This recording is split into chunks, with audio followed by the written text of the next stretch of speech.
What's up, YouTube? I am fresh back from my vacation in Brazil, so that means we are back on the content train, and as a community we are fresh off the first ever English release regional that took place in Houston over the weekend. So in today's video we're going over that very tournament. Now I know I'm a little bit late on this. I did get back Monday afternoon, so I couldn't really cover it then, but it's kind of a good thing in disguise because it gave us more time to uncover the top decks for each legend and more information about the event. So in today's video, we're going to do a full comprehensive breakdown of the tournament, pull as much data as we can from this event, and talk about the meta going forward as we move through the rest of Origins into Spirit Forge release. So if that sounds like something you're interested in and you want to stick around for more content, definitely don't forget to subscribe, like the video, and hype it if you have the feature enabled. It really helps out small creators like myself. That being said, let's go ahead and get right into the data.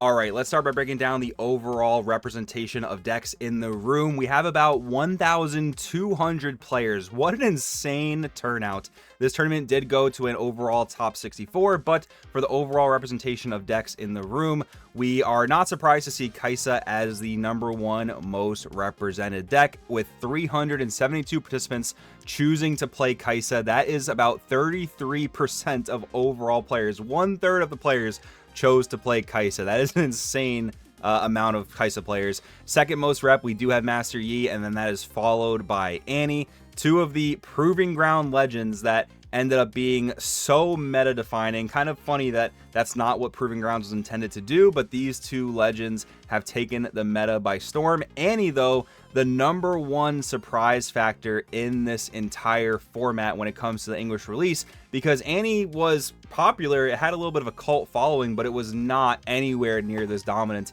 in the Chinese meta, and it's crazy to see this deck go on to win the event. Next up in representation, though, we do have 64 Teemo, 63 Ahri, 59 Misfortune, which definitely a very large majority of that is probably the Aurora based builds. We do have 56 Set, which very surprisingly did not go on to make top 64 at this event when it was coming off such a strong representation in the cash tournament weekend just a few weeks ago. It's very surprising there, but we will try to take a look at the highest placing Set build here. Then we have Victor at 43%. Victor proving to not be as fraudulent as it was in the Chinese meta, just because it did go pretty far into top 64 before dying out to all the Kai'Sa, Yi, and Annie that were in the room. Then, as can be expected, we do see far less of each other legend. These legends have not been particularly meta defining, but Spirit Forge can maybe shake that up a little bit. We'll see how that goes. And of course, we do have Garen as our least represented deck with only 13 players. But if you decide to chase the best of metal card pricing instead of going for maybe top 8 or top 2 or top 4 of the entire tournament, if you can be the best Garen player, you're still walking out with a very nice chunk of change from what people were saying these metal cards were selling for, which is kind of crazy. Now, top 64 did have a lot of really interesting decks, which would not really have made top cut in a lot of the Chinese regionals. However, let's take a quick snapshot of our top 8, which is a lot more centralized into what is probably almost definitely the 3 best decks in the format. We have a good amount of Kai'Sa with 2 of them there. We do have 4 Annies and 2 Master Yis. So definitely a surprising concentration of Annie making top 8, and of course Annie going on to win the event overall. But still really, really interesting that Annie has been a big development in the English meta. So now what we're going to do is take a look at each of the highest placing lists for each legend that we were able to find. Mostly big shouts out to piltoverarchive.com for compiling all this information. Let's take a look, of course, at the first place Annie deck, the biggest upset of the weekend. We have an even split on runes here, 6 and 6. For our battlefields, we have firstly Zon Warrens. This is game 1 for a lot of Annie players because most Annie players are maining 3 copies of Scrap Heap, which in all the purple decks we're seeing, even in like Misfortune and other things like that, this is an insane draw engine. And the big problem with a lot of decks in Origins is that some of them just don't have the draw power to really keep up with like the Kai'Sas and Master Yis of the world. That was something that Annie was able to develop to keep up. For our other battlefields, though, we have Dreaming Tree, which honestly should probably be played in every single deck. The card is just so insane. There's plenty of spells in each color that target your own units. We saw that with developments in Set from a few weekends ago. And then Arena's Greatest, you are the aggro deck in the format as Annie, so playing the aggro battlefield, especially to get one up on those Aurora matchups, is really, really good. Let's take a look at the main board here. We've seen Annie builds up to this point. It's not like it was a super hidden factor, so I am just going to kind of look for things that might be a little bit standout. I think the most interesting things about this list are the 1 copy of Gust main and the 1 copy of Rebuke main, because they're very good in different matchups, and then we have the sideboard to kind of ratio fix. So for example, Rebuke is just absolutely insane in the set matchup because the legend can prevent the units from dying, but it doesn't do anything about you bouncing the units back to the opponent's hand. And then you have things like Gust for like the mirror match when they're trying to be really aggressive with you. The thing about Annie playing it and playing against it, as Annie, you are just trying to do everything within your power to get to 6 points so that you can win with the Vi Ride the Wind combo, because Ride the Wind is going to move your Vi that's going to have a million might at that point into a battlefield active, and then Vi has its own ganking to move over to the other battlefield. And a lot of the meta right now revolves around might-based removal. There is yellow and to a degree purple that has removal that doesn't necessarily care about might, but the Kaisas and the red parts of Annie of the world really do care about might when it comes to removal. So Vi just gets around so much of that. So if you're able to get to 6 points and then use Vi plus Ride the Wind, you can end the game against most decks and they can't really do much about it, which is pretty insane. So I think having Rebuke and having Gust there to both stop your opponent from setting up on you, scoring those early points, preventing them from get to 6. A lot of this format really does feel like you have to stop your opponent from getting to 6 before you do, because then they can just set up their 2-point combo for game in a lot of matchups.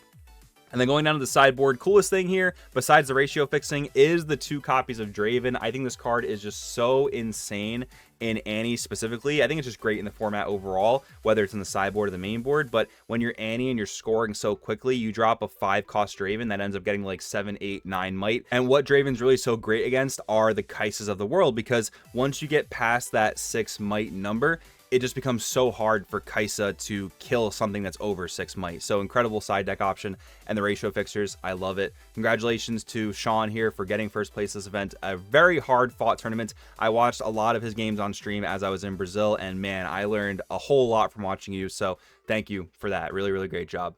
Let's now take a look at our second place Master Yi list. This was an Aurora based Yi build. However, it was siding into non-Aurora gameplay. We can see that because we're siding 3 copies of Stalwart Poro and we're siding 3 copies of Clockwork Keeper. This is what in card games is called smoke screening. Smoke screening is when you essentially use your sideboard to change your deck's main strategy. So for example, you start your game ones with Dazzling Aurora. So against yellow decks with Salvage, or maybe red decks with Thermo Beam, or purple decks with Fading Memories, these colors that have decent to good gear removal, they're going to be siding that in games 2 and 3, but you are going to be siding out your Auroras and playing more of a standard Yi. So you're basically having your opponent side in dead cards against you, which gives you an advantage in the matchup. So it's a very smart way to play Master Yi, especially in a tournament where you're not giving your opponent your deck list information, at least on day 1. I'm not sure if deck list information was exchanged in day 2 of this event. I wouldn't be surprised if it was, but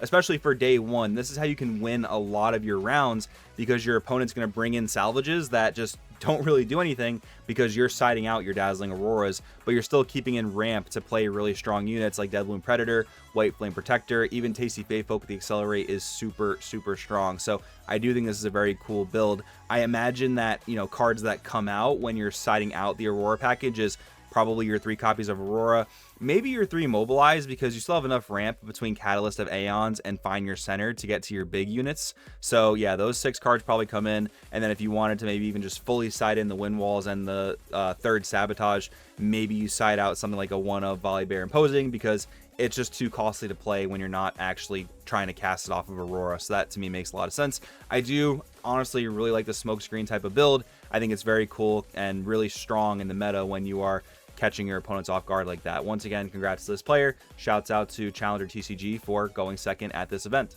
Next up, we have our highest placing Kaisa in the top 8. Let's take a quick look at this. First thing to call out here are the battlefields. Arena's Greatest, I think, is a really important development. I was heavily considering playing it at the Atlanta 12K because you really need it against Aurora. Aurora is a very tough matchup for Kai'Sa, and playing this battlefield does give you a little bit of a leg up in one of the games because you get that earlier point score, and you need every single point against Aurora as Kai'Sa. Candlelit Sanctum is a very interesting, just like neutral battlefield if you don't want to play something like Targon's Peak or other things like maybe any of the hold battlefields that have the potential to give your opponent more of an advantage than maybe you can really maintain. I am surprised to not see Dreaming Tree though. Maybe this was a decision to really just take advantage of the opponent's Dreaming Trees and getting just a little bit more consistency off the Candlelit Sanctum during those games. That could have been a very interesting way to do it. And then we do have the Reaver's Row, which is just super strong at protecting your Kai'Sa Survivor. This build, interestingly, only playing a 1 of, which I do think is perfectly fine. We also don't see any copies of it in the sideboard, which you could side another copy for the mirror match, for example, but this build seems like it just kind of wants to keep the Kai'Sa alive through Reaver's Row, through 2 copies of Retreat. A little surprised not to see 3. One thing I do want to call out, though, real quick, is this 3 copies of Noxus Saboteur. I'm like 99% sure that is a typo there. That should probably be Noxus Hopeful. That's really important to realize because that card is just so insane in Kai'Sa, and really happy to see 3 copies here because that card is just so snapped. Going into the 2-drop lineup real quick, we do see a full 9 2-drops, which again, I really like. And that seems to be at the cost of main-boarded Lecturing Yordle, which interestingly, we do see 3 copies in the side deck. I could see this coming in for when you go second because it is a valid turn 1 play that draws you a card. Really good value there.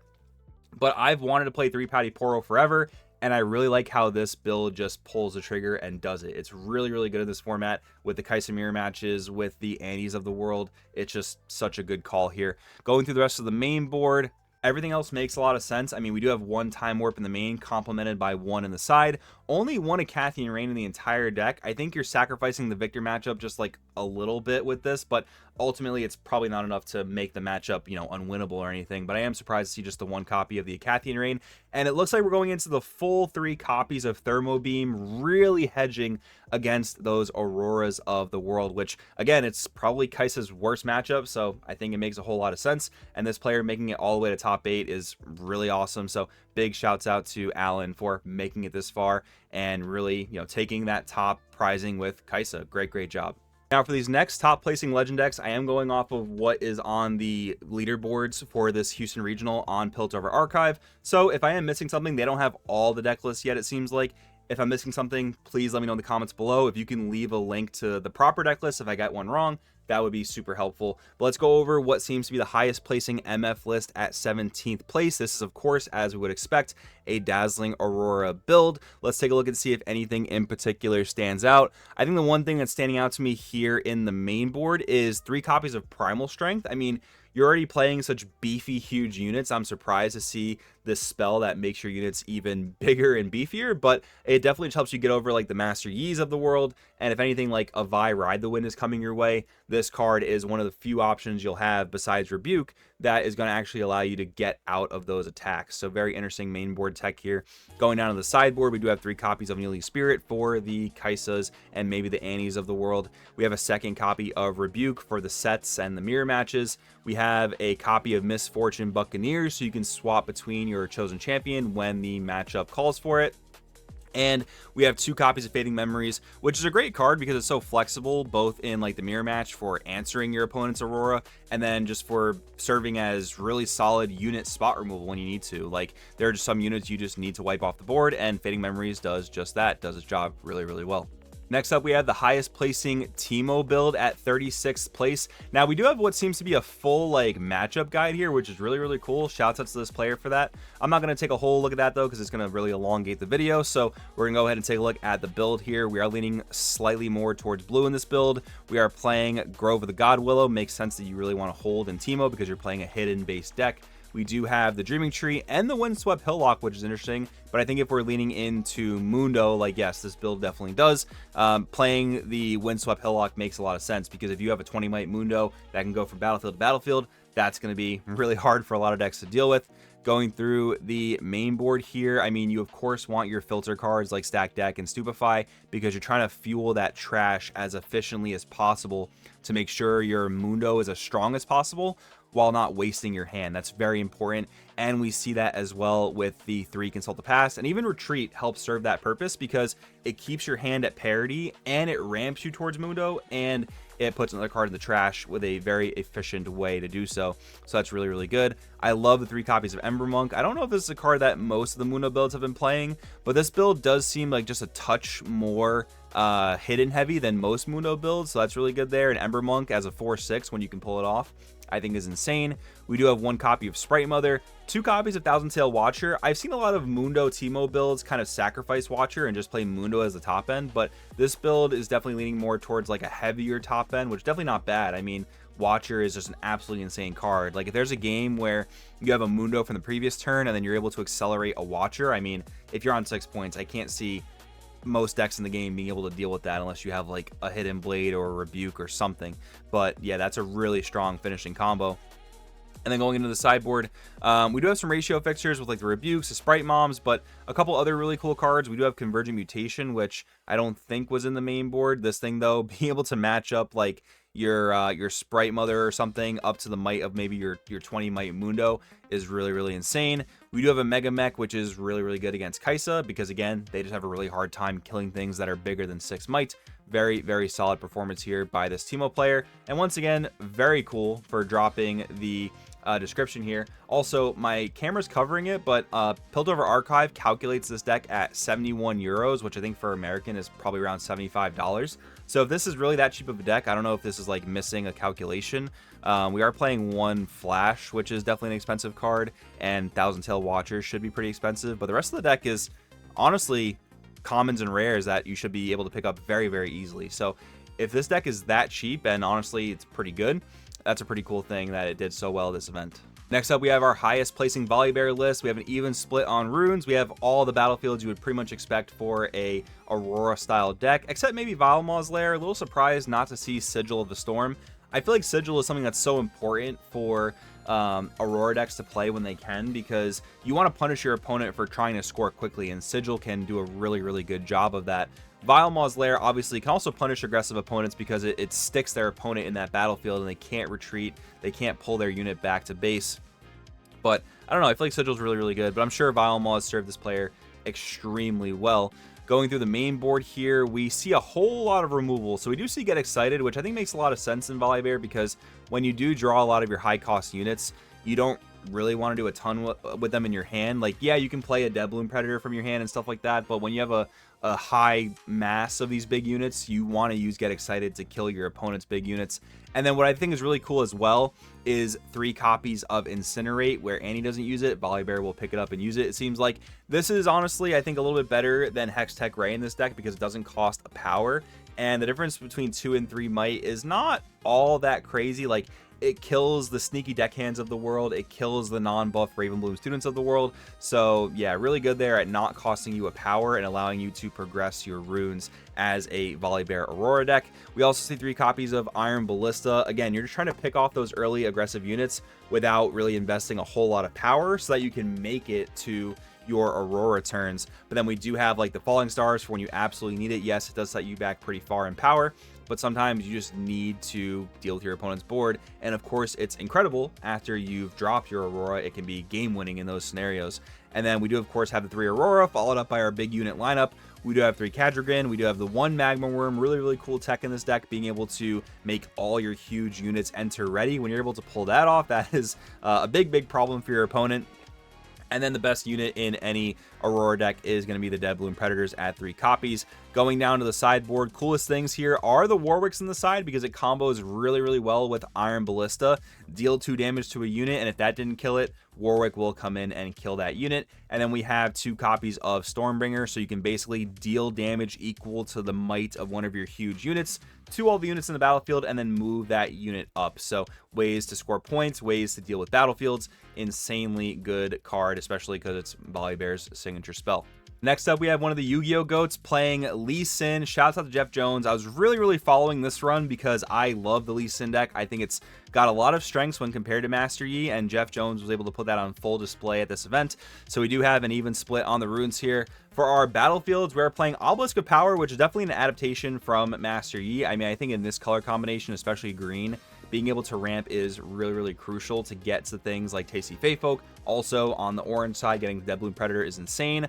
Monastery of Hirana is draw power you have access to that Master Yi does not. That's really important. And then you have Grove of the God Willow just serving as more draw power. I think draw power in a deck like this is one of the most important things. Our chosen champ, we are going for Lee Sin centered. We are not going for the Protect the Castle strategy of Lee Sin Ascetic. That is something worth noting here.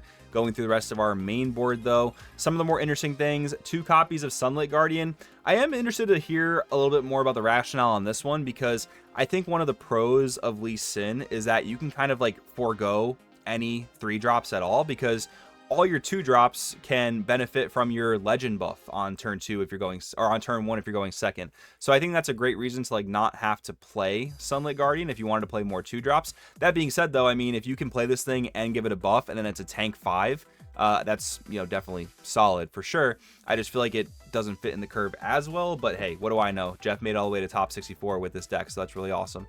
We do have the 1 copy of Dragon's Rage, which is another card that Master Yi just can't play, and when you can set up a play where you knock one unit into another and they both die, that is just infinite value.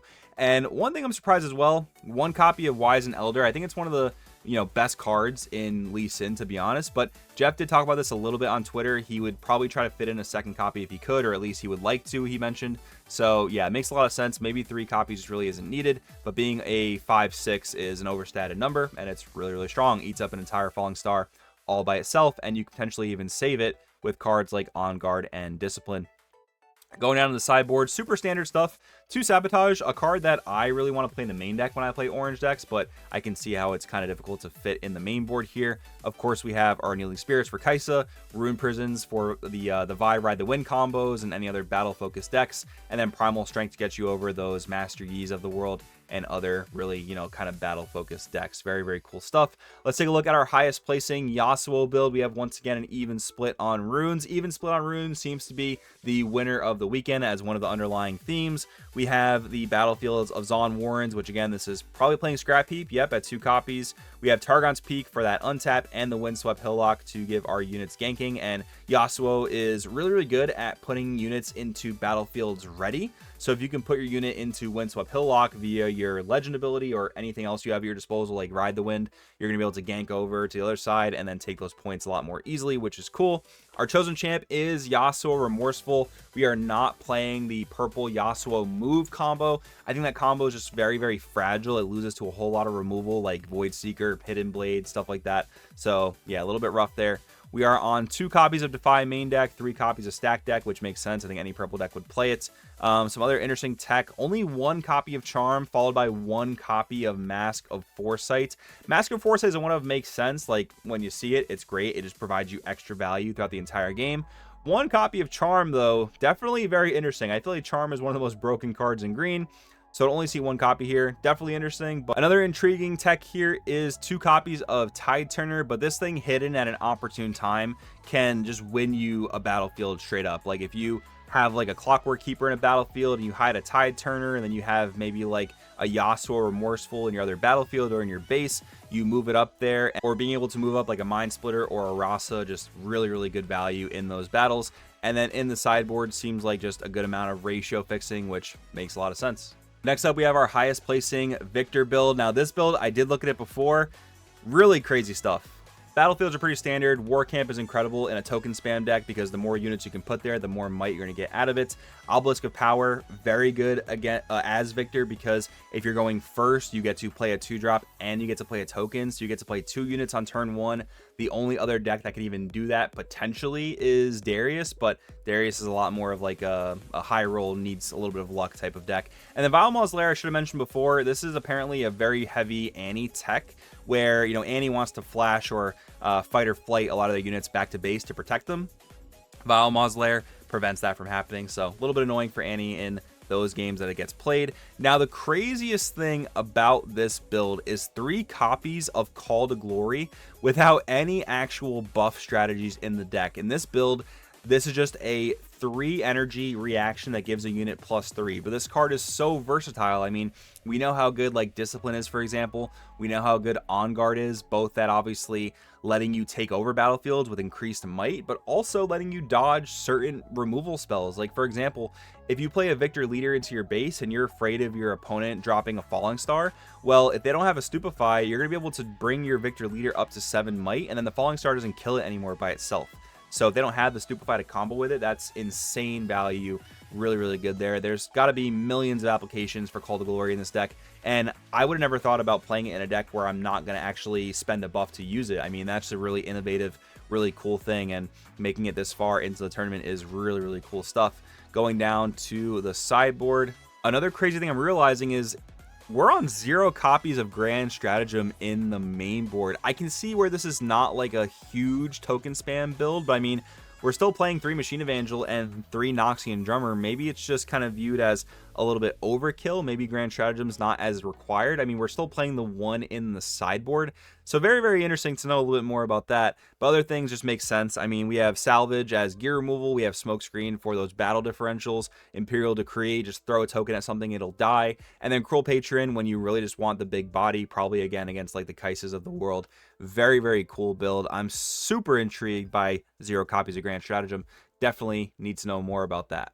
Next up is our highest placing Garen on the weekend at 156th place. Kind of crazy to think about. You can go 156th place and still walk away with like maybe $10,000 if your card's able to sell for that. And that seems to be the price that a lot of these cards were going for around or about. So yeah, this seems to be a Aurora based build here. Nothing too crazy besides like 3 copies of Harness Dragon. Cool that you can play an instant removal speed spell. Also 3 copies of Divine Judgment though. I mean, I guess after you play a Dazzling Aurora and then you play a Divine Judgment, you set your opponent back and now you're really just playing simplified Riftbound, but you're playing a huge unit every single turn. So that seems like a pretty strong, interesting combo.